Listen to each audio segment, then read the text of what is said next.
Yang mana korang belum ada helmet lagi ni, untuk pergi ride iftar ataupun ride lepas raya, ni dah aku ada helmet baik ni, cun-cunnya untuk korang untuk pakai buat pergi ride nanti. Ni dia geng, helmet yang aku cakap dulu, Shoei GeForce 2. Okay, yang aku pegang ni warna biru lah. Kalau tengok colour dia memang cun, memang lawa. Right, ni mana yang cover set biru tu nak matching-matching dengan ni helmet, boleh ambil colour ni. Okay, so untuk GeForce 2 ni kau boleh tengok dia punya visor ni ada chop. Okay, getah belakang pun ada, nampak tu. Okay, untuk padding apa tengok memang dah, untuk padding dia double padding. Ni boleh buka, kau nak masuk padding ori pun boleh, tak ada masalah. Okay, untuk airflow dia semua function lah. Kau tengok dia punya ni pun ada lekuk bagi airflow dia. Dah sebiji dah macam originalnya. Okay, selain biru ada warna grey ni. Kita ada warna pearl grey lah. Colour dia memang cun lah.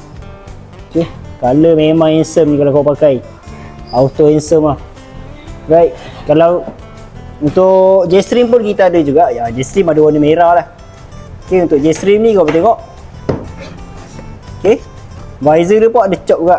Dah sebiji lah macam originalnya. Getah belakang ada chop.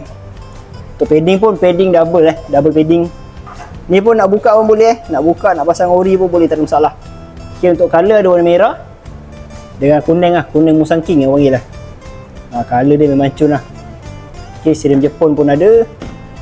Okay, so kalau kau minat, korang boleh walk je showroom kita dekat Tokai Helmet, Bandar Baruda, Johor Bahru. Yang jauh tu jangan risau, boleh dering-dering je. Okay, apa-apa pun yang penting pakai terus handsome.